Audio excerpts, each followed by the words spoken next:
Young. Je vis et travaille sur Grasse. J'interviens sur le camping des plateaux des Chasses, qui est géré par Diana Terazikian, et donc qui a fait une initiative assez intéressante de proposer aux vacanciers un atelier sur le recyclage, avec une exposition concernant le développement durable. En fait. Donc moi je travaille sur le développement durable depuis à peu près 13 ans. Donc je construis des sculptures qu'avec des bouteilles, des bouchons principalement. Et donc j'essaye de sensibiliser les gens par le biais de l'art, par l'intermédiaire de l'art, pour essayer de montrer qu'un objet du quotidien qu'on voit tous les jours se transforme en une valeur un peu esthétique et une autre dimension, une autre valeur un peu. Pour essayer de sensibiliser toutes les personnes par rapport au tri sélectif principalement. Donc ces ateliers sont une création d'objets un peu du domaine du végétal, du monde animal et puis de la revendication humaine, pour essayer de travailler sur la créativité au niveau de la sensibilité des enfants et des adultes, parce que ce n'est pas réservé qu'aux enfants. Là, j'ai fait un pique-nique pour les bidochons, notre pièce de théâtre que nous allons faire. Et là, je suis en train de faire les serviettes en papier.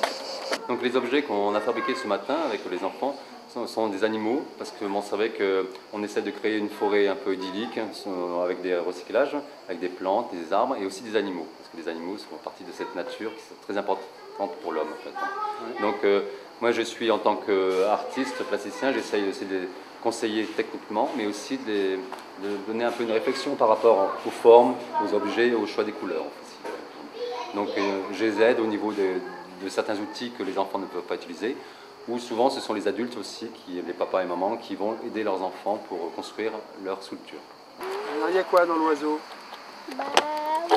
Les plumes, les yeux, le bec, la tête, les ailes et le corps et la queue.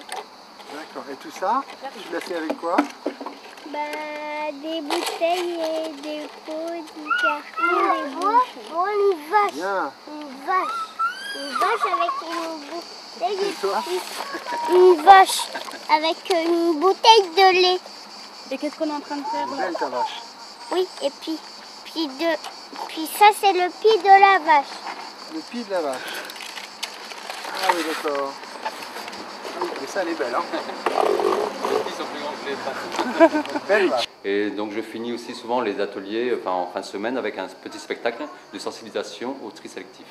Avec une petite scénette qui dure un quart d'heure, avec des costumes faits entièrement avec des objets recyclés. En fait, je suis la sale gosse, je vais embêter mon frère, je vais garder le chien pour moi, je vais embêter mes parents, je vais faire plein de bêtises, je vais dire que le coin est nul.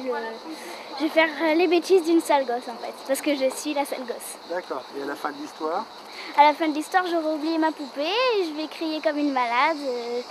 Donc je vais la récupérer. Il y aura un magicien qui va nous expliquer que les fleurs sont fanées parce qu'on a mis des déchets par terre. Donc après, je me dis que c'est vrai que quand même c'est pas si mal le coin si on enlève les déchets, parce que les fleurs, elles se remettent à la vie. Alors c'est quand même mieux comme ça. Donc à la fin, après, on dit notre nom dans la pièce de théâtre, et puis après, c'est fini. La moralité de l'histoire, c'est qu'il ne faut pas jeter. Qu'il ne faut pas jeter les déchets par terre parce que sinon ça pollue. Ça pollue. Et la petite phrase, c'est pas de vacances pour le recyclage.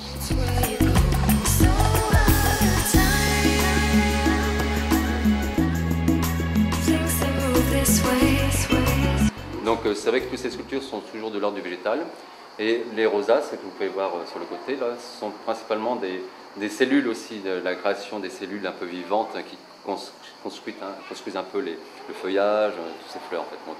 Alors après, c'est vrai qu'on peut interpréter ce qu'on peut voir, c'est que là-bas, cette sculpture qui est là-bas, en fait, au fond, beaucoup de gens voient une danseuse, mais j'ai plutôt conçu sous forme d'un animal qui a une sorte de coq en fait. Donc après, c'est vrai que chacun interprète.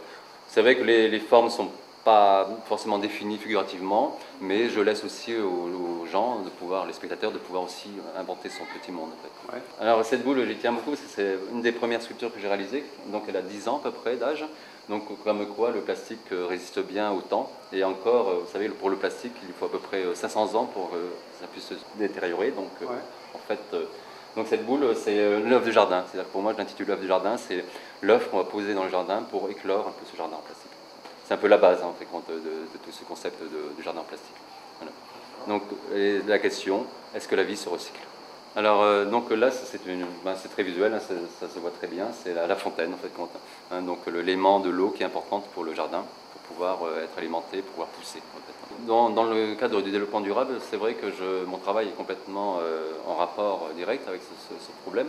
Donc j'expose souvent dans le cadre des fêtes de l'environnement, des fêtes sur l'écologie, ainsi de suite, où ce sont souvent des mairies ou d'institutions qui me demandent d'intervenir pour illustrer leur démarche et puis Voilà, ouais. ça. Très bien. Merci beaucoup. Rien, merci à vous.